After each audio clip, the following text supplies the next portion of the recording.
Welcome in Shanti Niketan public school. ये video class 10th के सभी छात्रों के लिए है जिनका 27 को इंग्लिश का एग्ज़ाम है।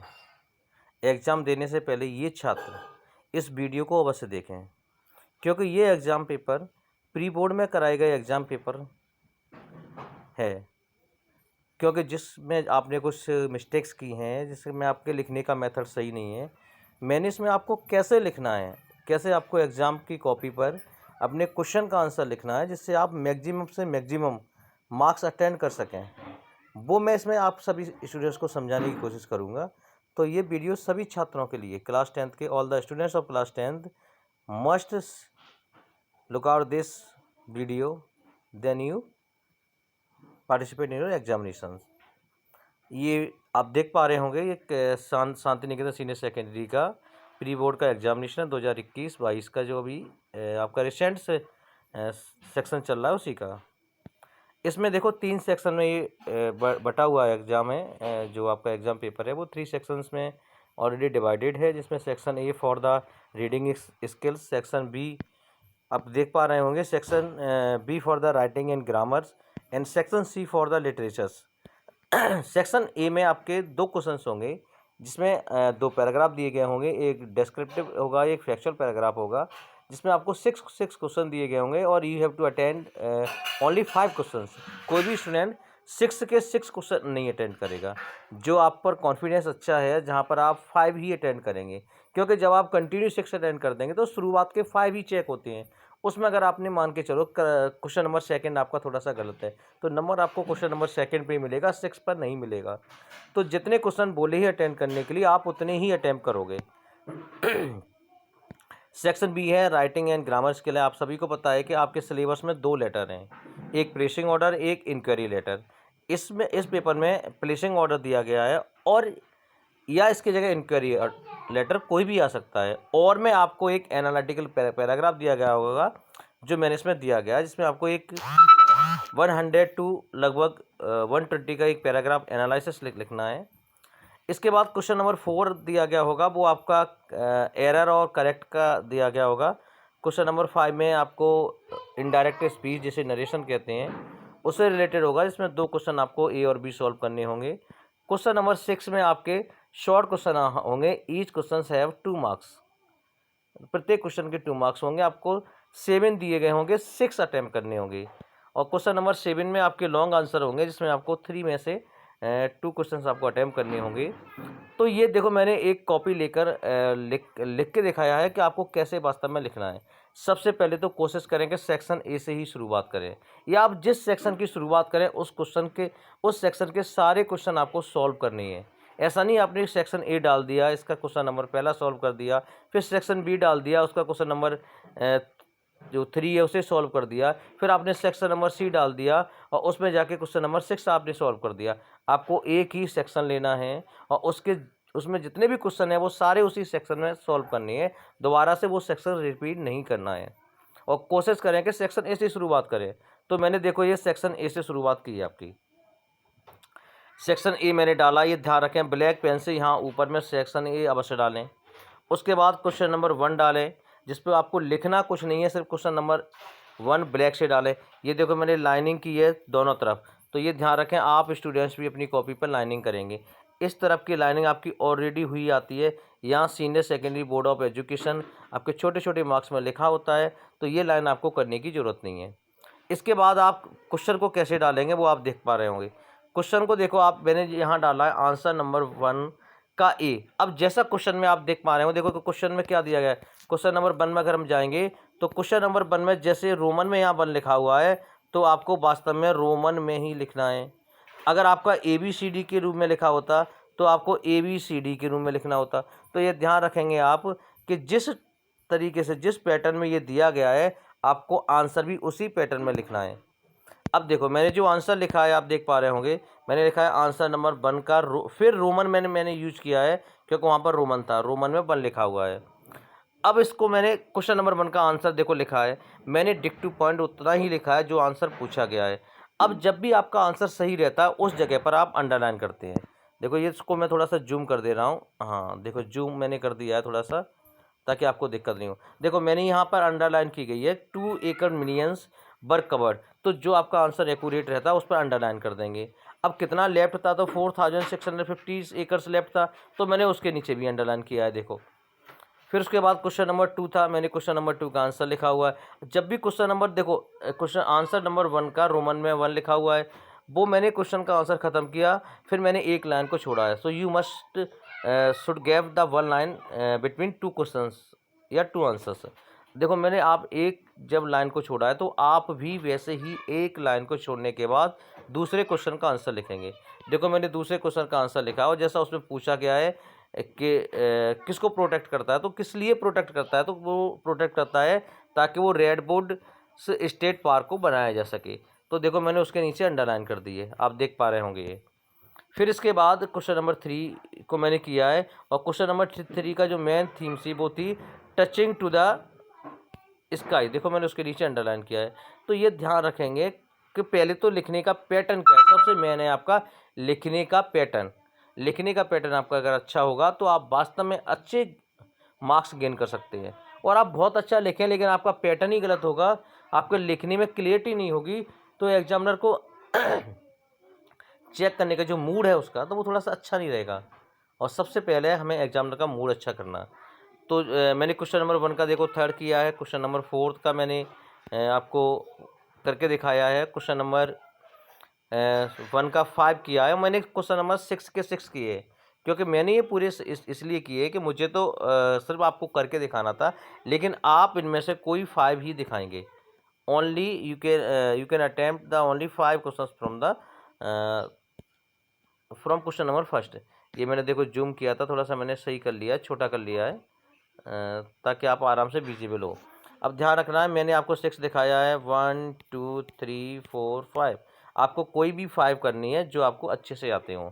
सभी करने की कोशिश नहीं करेगा कोई भी स्टूडेंट, क्योंकि आपका गलत वो माना जाएगा जो आपका लास्ट में होगा, चाहे वो आपका करेक्ट हो चाहे आपका रॉन्ग हो। तो ये कोशिश करेंगे, इसको आप एक स्क्रीनशॉट ले लेंगे और आप बाद में देखेंगे भी, और जो मैंने बातें बताई हैं उसे नोट डाउन कर लेंगे, और एग्ज़ाम देने से पहले उसे पढ़ के ज़रूर जाएंगे कि आपको कैसे लिखना है। तो सभी स्टूडेंट्स के स्क्रीनशॉट ले लेंगे और बाद में देखेंगे कि मैंने इसे कैसे लिखने की कोशिश की है, और आपको भी एग्ज़ाम में वैसे ही लिखना है। और कोशिश करना कि एक पेज पर एक क्वेश्चन ख़त्म हो जाए। यहाँ आपका एक क्वेश्चन ख़त्म हो गया। अब हमने अगले पेज से क्या डाला, क्वेश्चन नंबर 2 डाला। आप देख पा रहे होंगे क्वेश्चन नंबर 2 ये है, और क्वेश्चन नंबर 2 में भी क्वेश्चन नंबर 2 जैसे ही मैंने डाला है, और क्वेश्चन नंबर 2 में भी आपको वही पैराग्राफ दिया गया है, आपसे 6 क्वेश्चन पूछे गए हैं। 6 क्वेश्चन में आपको 5 क्वेश्चन अटैम्प्ट करनी है। और देखो मैंने क्वेश्चन नंबर 2 डाला। अब क्वेश्चन नंबर 2 में जो दिया गया था, जिस फॉर्मेट में दिया गया था, वो दिया गया था ABCD के फॉर्मेट में। ABCD क्वेश्चन के फॉर्मेट में दिया गया था, तो हम यहाँ पर रोमन को यूज नहीं करेंगे। अगर ABCDEF के फॉर्मेट में दिया है तो आंसर भी आप ऐसे ही लिखेंगे। देखो मैंने लिखा है क्वेश्चन नंबर 2 का A, क्वेश्चन नंबर 2 का B, क्वेश्चन नंबर 2 का C, आंसर नंबर 2 का D, आंसर नंबर 2 का E, और आंसर नंबर 2 का F। ये मेरे क्वेश्चंस आपको वही आंसर लिखे हैं जिसमें आपने एग्जाम में दिया। तो सबसे पहले तो आप चेक करेंगे कि आपने एग्ज़ाम जो दिया था, क्या आपने इस पैटर्न को यूज किया है, क्या आपने इसी नीट एंड क्लीनिंग के साथ अपने पेपर को सॉल्व किया है, कि आपने ऐसे ही टू द पॉइंट अपने आंसर को दिया है। तो कोशिश करें टू द पॉइंट आंसर को दें, और सीधा डिक्टू पैरा में से उतार के ना रखें, उसकी लैंग्वेज को अपनी तरीके से उसे मॉडिफाई करें, कुछ चेंज करें, फिर ही उसमें लिखें।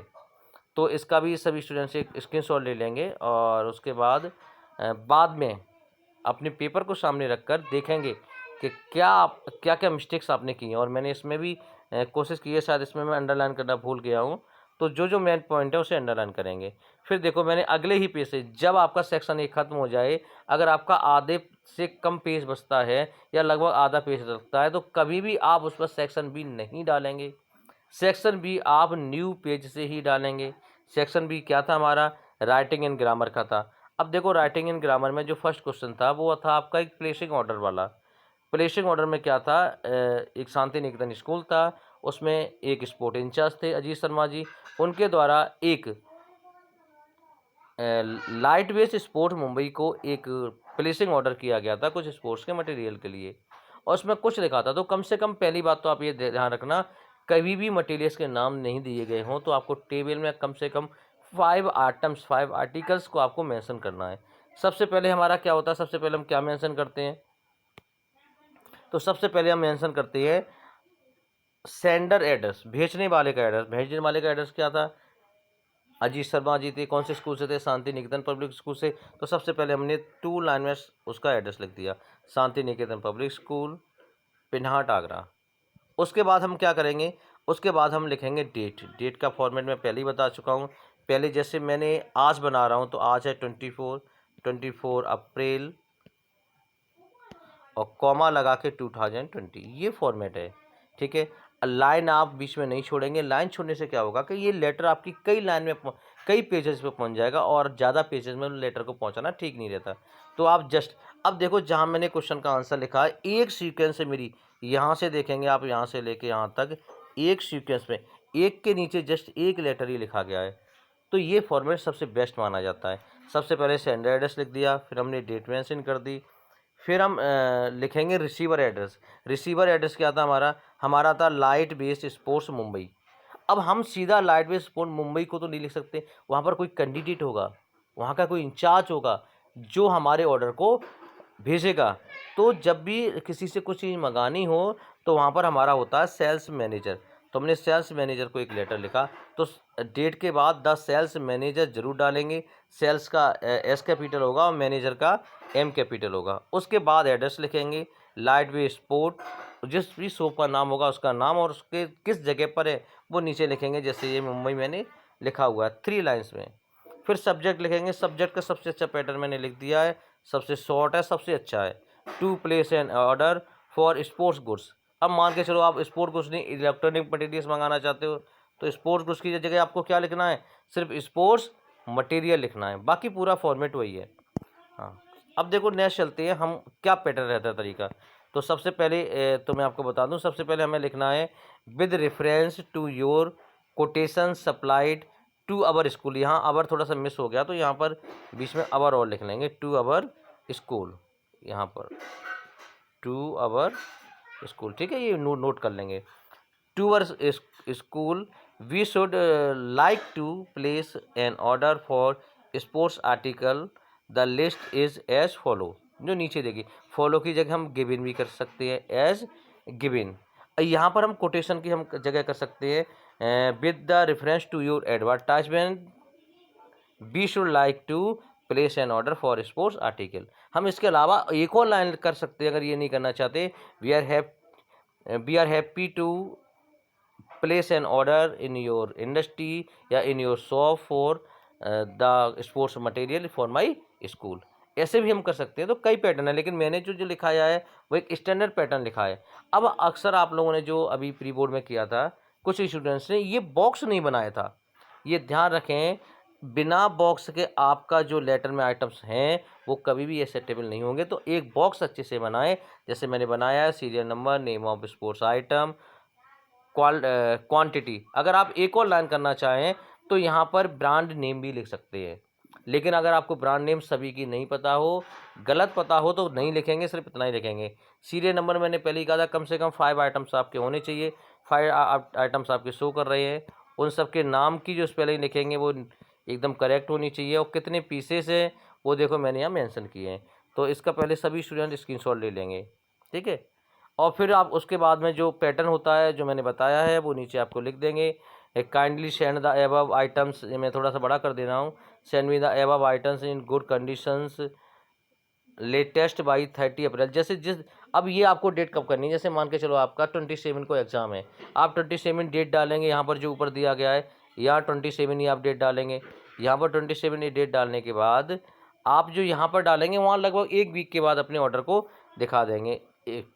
फिर एक लाइन लिखेंगे आप डिस्काउंट के लिए, we expect an discount of the 25% from you. और ये सारी लाइनें जो मैंने जो लिखी हैं आपके लिए, इसका एक स्क्रीनशॉट जरूर ले लेंगे सभी स्टूडेंट्स। स्क्रीनशॉट लेने के बाद फिर उसे आगे स्क्रीनशॉट लेने के बाद आप इसे पूरा करेंगे, ठीक है। ध्यान रहे, स्क्रीनशॉट लेके जरूर रखेंगे और इसे नोट करके जरूर रखेंगे। फिर ऐसा ही एक लेटर आप एग्जाम्पल में करके देखेंगे। फिर इसी का जो सेकंड पार्ट था, जो हमें क्वेश्चन नंबर 3 में 2 क्वेश्चन दिए गए थे, 3 का 1 और करके 3 का सेकंड, हमें 2 में से 1 ही क्वेश्चन अटेम्प्ट करना था जो 5 मार्क्स का था, लेकिन मैंने यहाँ दोनों दे दिए आपको ताकि आपको जो अच्छा लगे वो करें। लेकिन ध्यान रखना, पैराग्राफ एनालिटिकल से बेटर है कि आप लेटर करें, क्योंकि पैराग्राफ एनालिटिकल में आपके मार्क्स कुछ काटे जा सकते हैं, क्योंकि आपकी लैंग्वेज गलत हो सकती है, आपके ग्रामेटिकली गलतियाँ हो सकती हैं, लेकिन लेटर में कोई ग्रामेटिकल गलतियाँ नहीं होती, क्योंकि वो उसका फॉर्मेट हमें पता है पूरा।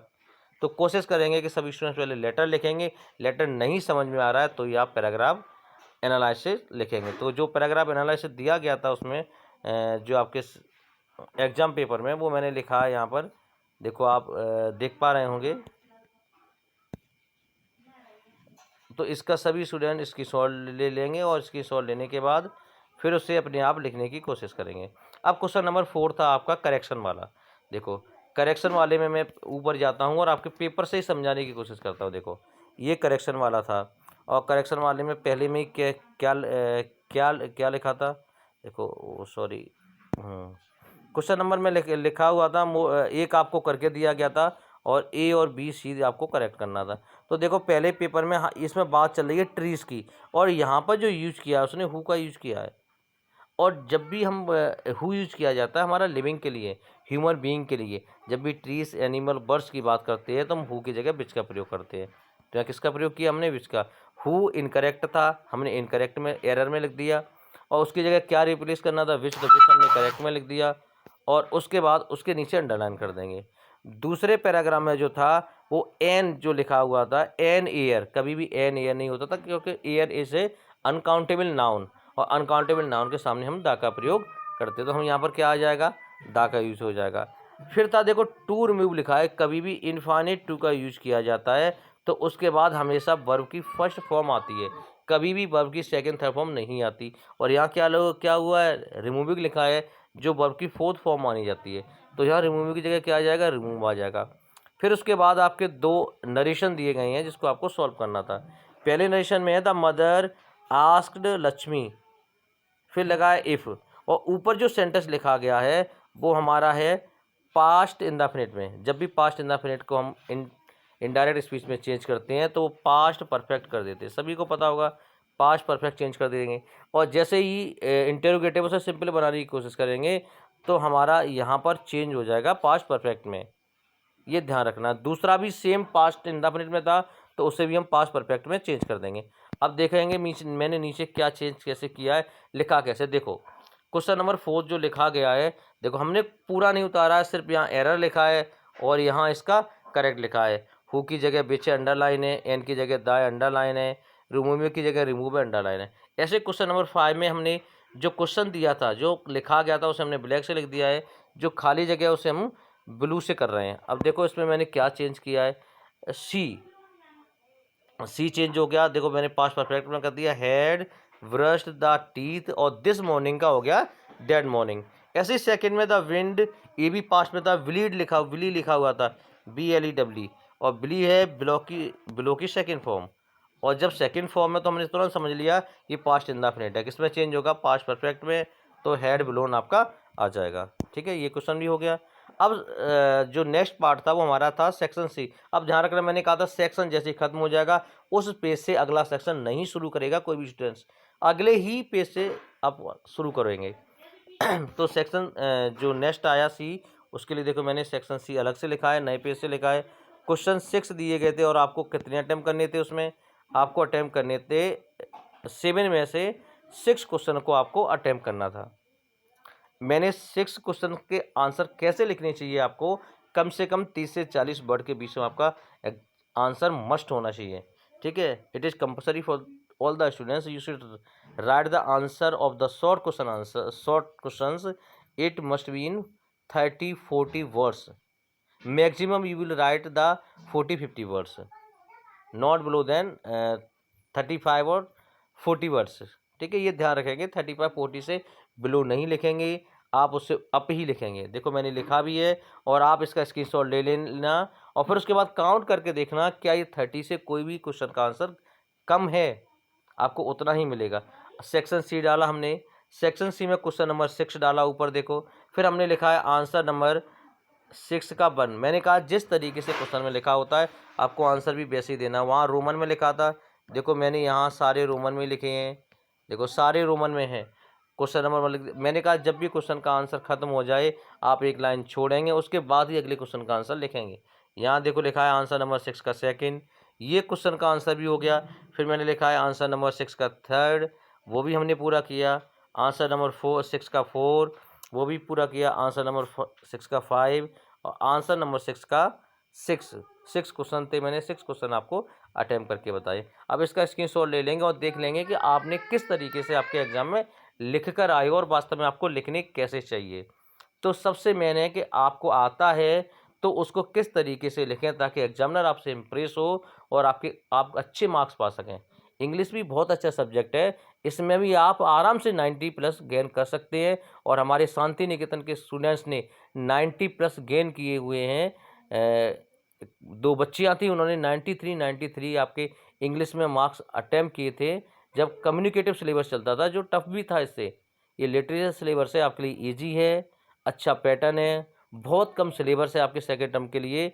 तो बस आप इन 2 दिन में इतनी अच्छी तैयारी कर सकते हो कि आराम से आप 90+ गेन कर सकते हैं।